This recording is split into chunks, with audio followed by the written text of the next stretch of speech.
तकरीबन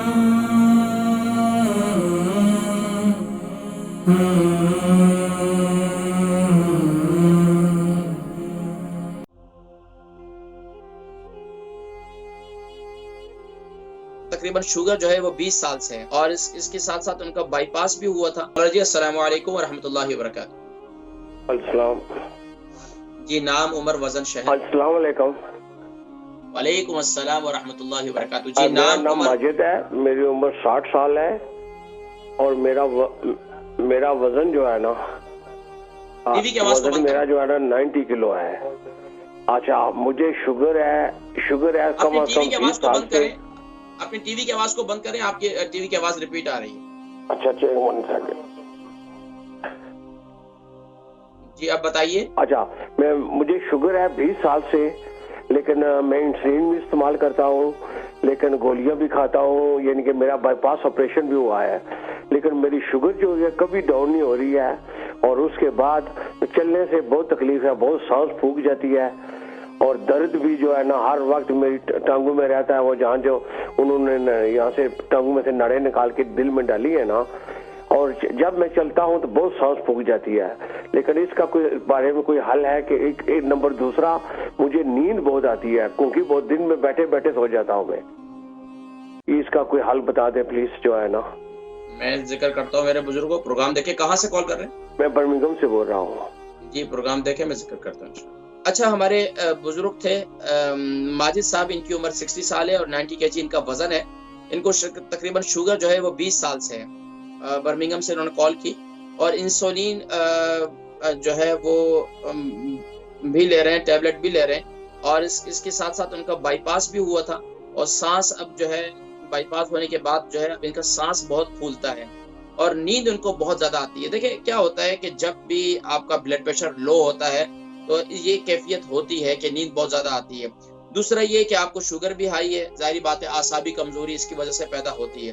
दूसरा ये कि आपके खून की पंपिंग का सिस्टम भी, आपका ऑपरेशन बाईपास हुआ था और उसके बाद जो है वो ये कैफियत सांस फूलता है। तो इसकी वजह ये है कि आप एक तो मुर्गन ग़िज़ाएं, ज्यादा तली हुई चीजें और ये चिकनाहट से ज्यादा अपने आप को परहेज करें। सादी ग़िज़ाएं थोड़ा सा इस्तेमाल करें।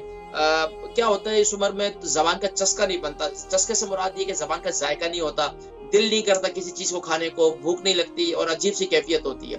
तो उसके लिए मैं जिक्र करता हूँ, मेरे बुजुर्ग जितने हैं ना वो चटनी बनाकर खाया करें, जिसे हमें हरी चटनी कहते थे। आपको पता है पहले वक्तों में सादे वक्त होता था तो क्या होता था, मकाई की रोटी और जो है ना साथ में जो है वो साग होता था, वो भी सादा होता था। अब तो इतना उसका भी बड़ा कर दिया इतने रेसिपी वगैरह डाल डाल कर।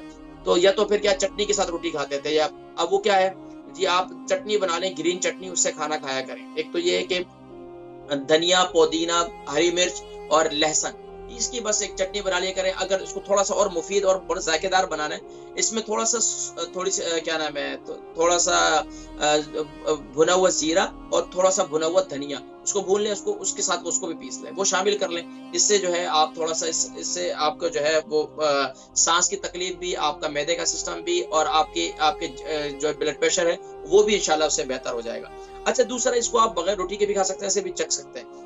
अच्छा, शुगर जो है आपकी नीचे नहीं आ रही है। देखें, एक तो शुगर को कंट्रोल करना भी जरूरी है। शुगर के लिए आप एक तो मेथी दाना मेरा कंटिन्यूसली इस्तेमाल कर रहे हैं रात को, और इसके अलावा जो मैंने एक नुस्खा भी ब्रेक पे जाने से पहले जिक्र किया था, ये प्रोग्राम रिपीट होगा तो आप जरूर देखिएगा। तो उसमें मैंने एक नुस्खा जिक्र किया है, काले जो 100 ग्राम, मेथी दाना 100 ग्राम, अलसी के बीज 100 ग्राम और तमाम नट्स जितने हैं, बादाम, अगर इनमें से किसी से एलर्जी नहीं है तो आप ये तमाम नट्स उसके अंदर डाल दें, पिस्ते के अलावा। वो सारे नट्स इसमें डालकर सबको ग्राइंड करके पाउडर बना लें। बादाम, काजू और अखरोट, ये सारी चीजें इनका जो है आप वो सुफूफ बना लें और सुफूफ बना के रख लें और इसका जो है आप यानी कि सुबह नाश्ते के बाद भी और रात को भी इस्तेमाल करें। इसके साथ साथ जो आपको यानी कि सांस आपका फूलता है तो मेरा कहवा इस्तेमाल करें, यानी सौंफ, जीरा, अदरक, दालचीनी, मिंट, अजवाइन और 2 अदद छोटी इलायची, 1 अदद बड़ी इलायची भी ले लें। इसके अलावा क्या करें, अगर आपको आप जो है थोड़ा थोड़ा जो है वो काली मिर्च जो है वो थोड़ी थोड़ी चाटा करें।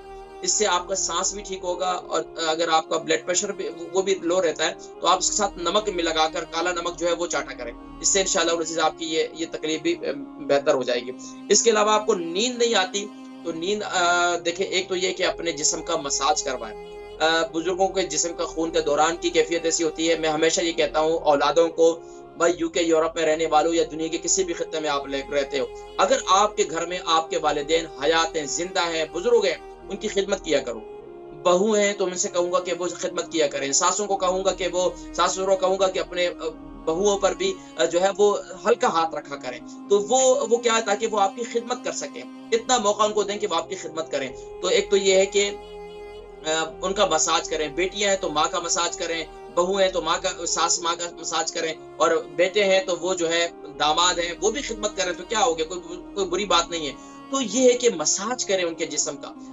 इनको देखिए मसाज की जरूरत होती है, खासतौर पर ऐसे बुजुर्गों को जिनको नींद नहीं आती। एक तो उनके दिमाग का मसाज, दूसरा रोजाना उनके पाँव का मसाज। जिन बुजुर्गों को नींद नहीं आती उनके पाँव का मसाज इंतहाई जरूरी है।